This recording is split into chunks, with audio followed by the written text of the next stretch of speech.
Mark Zinnno joins us now live right here on this Thursday on the early line on SportsGrid as the man in the middle. A seismic shift in college basketball officially occurring yesterday. So the mouth in the South, with all of his SEC knowledge, will talk to us about the change in venue and the change in home for John Calipari. No longer in Lexington, now in Fayetteville, Arkansas. Mark Zinnno, thank you for joining us live right here on this Thursday on TEL. Gentlemen, great to be with you as always. My contrarian player of the day is you both are wearing shades of green for the Masters. I, of course, am wearing all blue, so, I figured I'd change it up a little bit. But does that mean anything, or you just wanted to wear blue? You know what? Honestly, it was just the first shirt I picked that matched the jacket. I didn't really put much thought into it. Okay.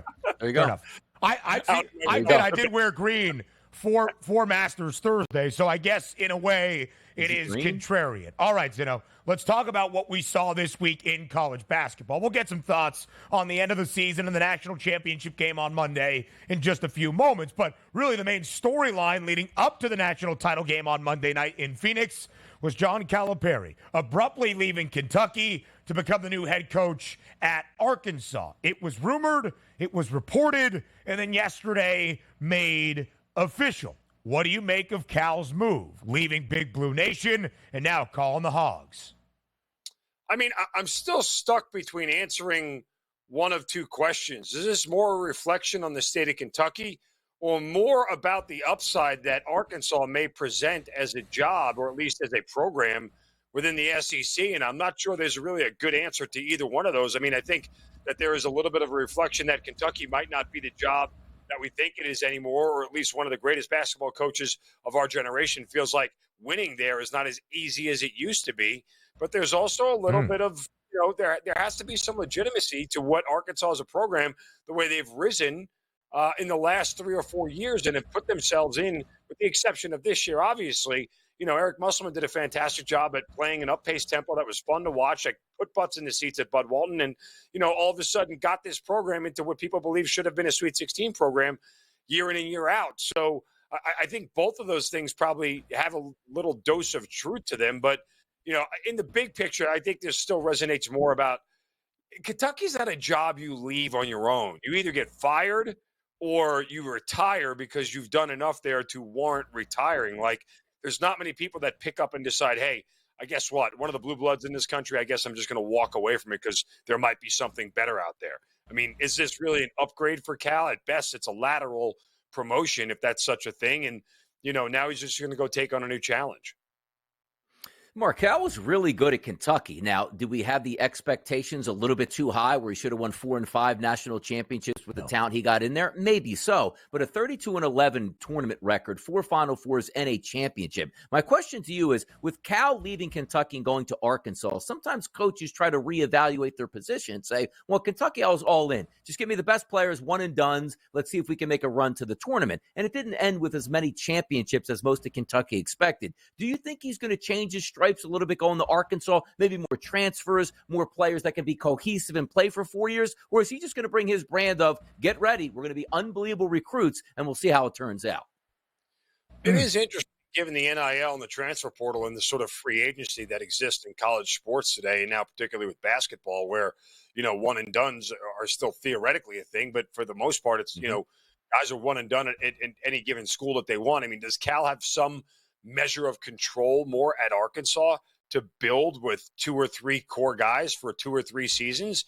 I don't know if that's really the case. I mean, honestly, I think the NIL deal has sort of thrown everybody upside down. I don't think there's any more legitimacy to a player leaving Kentucky after 1 year and wanting to go play somewhere else for X, Y, and Z reasons than a player leaving Arkansas and wanting to go play somewhere else for X, Y, and Z reasons. Whether that's, hey, guess what? Arkansas is it's a Power 5 program, but is it one of the elite programs that may get you to the next level? I don't necessarily know that that's the case. There may be other programs and other ways and other coaches that can do that. So not everybody can play for Coach Cal. I think that's fair to say, and that's not a pejorative against him, but he's a very different brand of coach and one that still has a little bit of that old guard in him, where it's I say, you do. You don't have really a say in this conversation. If you don't like it, go somewhere else. There's still some of that here. I just don't know how it's going to play at Arkansas if it's any different than it was at Kentucky. You know, Arkansas is a very interesting basketball program because if you were not alive in the late 80s and 90s under Nolan Richardson, you might be thinking this is not a team that is perennially one of the powerhouses in the sport. But in that decade plus under Nolan Richardson, they won an NCAA tournament title. They reached 6 Final Fours. They were a powerhouse in the sport, and Eric Musselman brought them back.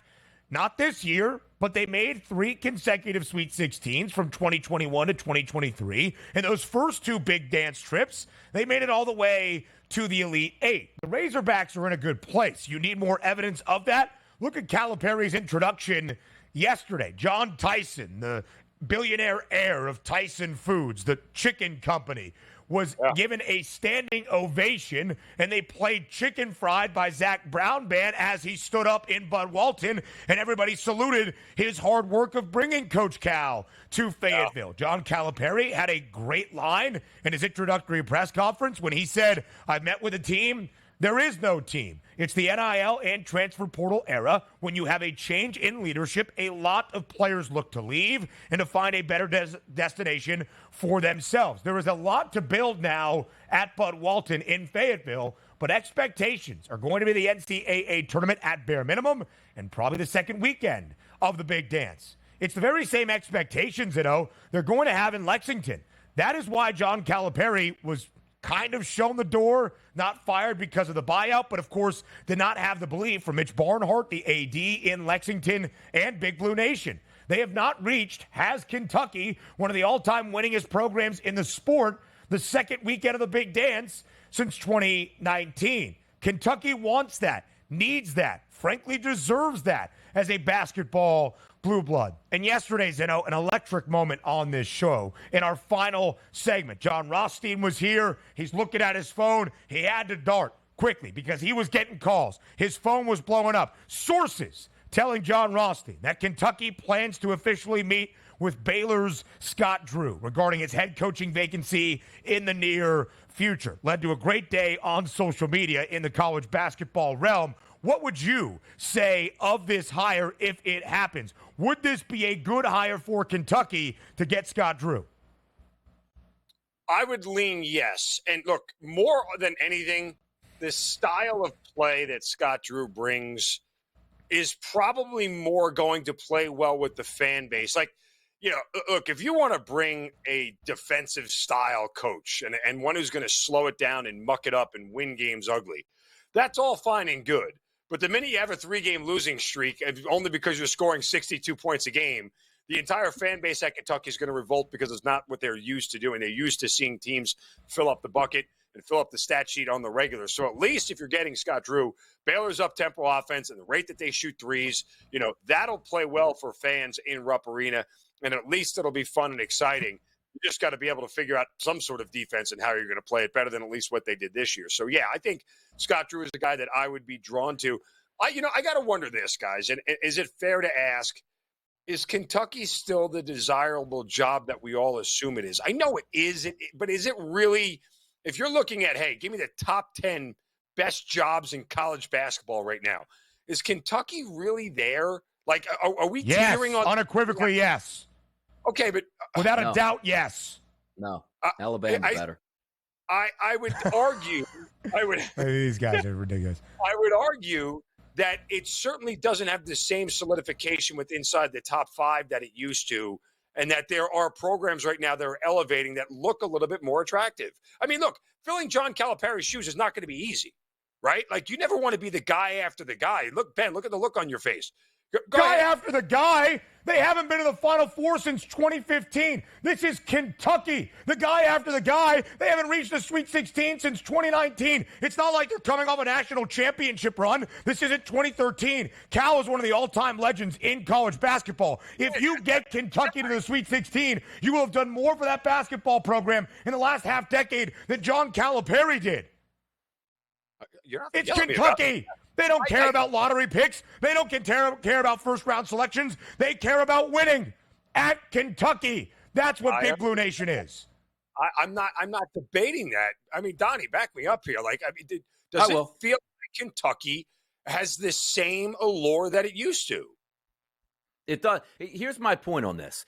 other coaches out there, like Kentucky job opens up, you should have NBA coaches resigning right now to run the Kentucky. Jay Wright should have already left the studio going like, this is my dream job. I can't wait. It's open. The expectations for that NBA-style team in Lexington is Calipari was there, brought the best recruits in, had that enormous chip on his shoulder, and only got one national champion. If I'm Nate Oates, why am I leaving Alabama to go to that where they go, okay, in 2 or 3 years, if I haven't won a national championship or multiples, I'm out as well. I can live on a king in campus. The same way Hurley up at UConn. He should already be at Kentucky this morning being announced. But why would he go to Kentucky when he could stay at UConn and be a god, make the same amount of money, and win national championships here? Kentucky, it's not 19. It's not Adolph. Adolph Rupp should come back here and coach that basketball team. That's the only guy that can resurrect Kentucky. Are you blaming Lexington? Are you blaming Kentucky for John Calipari's failed style in the last 5 years? Because we have learned that in the NIL era, it's not about just the one and dones? Look at every national champion that we have seen since 2017. Ben, I'm taking crazy pills. No, you're not taking pills. I would argue that NIL. Listen to you guys, I am. Taking an attractive quality away from every job because it's 10 times tougher to win now. Yep. Every job. Kentucky. Every job you just said. Kentucky is one of the three best jobs you could ever have in college basketball. Don't listen to these guys. Jay Wright, don't listen to Don. Major League Baseball. Paul Mashburn, yes.